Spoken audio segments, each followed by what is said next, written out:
ഓർമ്മച്ചപ്പിലേക്ക് സ്വാഗതം. ഓർമ്മച്ചപ്പിൽ ഇന്ന് രണ്ടാം ലോക മഹായുദ്ധത്തിന് ശേഷം യൂറോപ്പ് കണ്ട ഏറ്റവും വലിയ കൂട്ടക്കൊലയാണ് നടന്നത്. ബോസ്നിയൻ യുദ്ധം അഥവാ സെബ്രീന കൂട്ടക്കൊല. ബോസ്നിയയിലെ ഒരു നഗരമാണ് സെബ്രീന. ഈ സെബ്രീനയിൽ കൂടുതലും മുസ്ലിങ്ങളാണ്. അവർക്കെതിരെ സെർബ് ഭീകരവാദികൾ നടത്തിയ ആ യുദ്ധം, ആ ആക്രമണം, അത് ലോക മനസ്സാക്ഷിയെ തന്നെ ഞെട്ടിച്ചതാണ്. കാരണം ഈ യുദ്ധത്തിൽ തോറ്റവരെല്ലാം അല്ലെങ്കിൽ പിടിച്ചു കെട്ടി 100 കിലോമീറ്റർ അകലെയുള്ള സ്ഥലത്ത് കൊണ്ടുപോയിട്ട് വെടിവെച്ച് കൊന്നിട്ട് അവിടെ 80 കുഴികൾ കുഴിച്ചിട്ട് ഈ 80 കുഴികളിലും മരിച്ചവരുടെ ശരീരം നിക്ഷേപിക്കുക, മയ്യത്തുകൾ. അതുമല്ല, അതിൽ അങ്ങനെ കുഴിച്ചു മൂടിയപ്പോൾ പാതി ജീവനുള്ളവർ വരെ കുഴിച്ചു മൂടി എന്നാണ് പറയപ്പെടുന്നത്. ഇത് ഈ സെർബ് ഭീകരരുടെ ആക്രമണത്തെ ചെറുക്കാൻ വേണ്ടി, അല്ലെങ്കിൽ ചെറുത്ത് തോൽപ്പിക്കാൻ വേണ്ടി ഡച്ച് സൈന്യത്തെ നിയോഗിക്കുകയാണ്. ഡച്ച് സൈന്യം വന്ന് അവരവിടെ ഒരു നോക്കുകുത്തികളെ പോലെ നിൽക്കുകയാണ്. ഈ സെർബ് ഭീകരർക്കെതിരെ അവർക്ക് ഒന്നും ചെയ്യാൻ കഴിഞ്ഞില്ല എന്നുള്ളതാണ്. അപ്പോൾ ഈ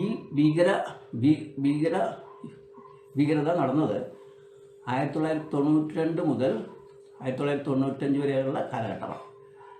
അന്നാണ് ഈ സെബ്രീന കൂട്ടക്കൊല നടക്കുന്നത് തന്നെ. അവിടെ റൊഡാവൻ കരാജിച്ച് എന്ന് പറയുന്ന ഒരു ഭീകരൻ, അദ്ദേഹത്തെ സൈന്യാധിപൻ സഹായിക്കുകയാണ്. ഇവരുടെ ക്രൂരത കൊണ്ട് ഞാൻ ചോദിക്കട്ടെ, ഈ സെബ്രീനയിലെ മുസ്ലിങ്ങൾ അവരുടെയും കുറ്റം കൊണ്ടാണ് മുസ്ലിങ്ങൾ എന്ന സമൂഹമായി ജനിച്ചത്. അവരെ എന്തുകൊണ്ട് ഇങ്ങനെ ആക്രമിച്ച് തേടിപ്പിടിച്ച്, അതായത് മുസ്ലിങ്ങളെ മാത്രം തേടിപ്പിടിച്ചിട്ട് കൊല്ലുന്ന ഒരു നടപടി? ഇത് യൂറോപ്യൻ രാഷ്ട്രങ്ങൾ വരെ അതിനെ എതിർത്തില്ല എന്നുള്ളതാണ് വാസ്തവം. ഇത് ശരിക്കും പറഞ്ഞാൽ എത്തനിക്, അതായത് വംശീയ ക്ലീൻസിങ്, അതായത് എത്തനിക് സമൂഹങ്ങളെ ഇല്ലാതാക്കുന്ന വംശീയ കലാപം, അതായത്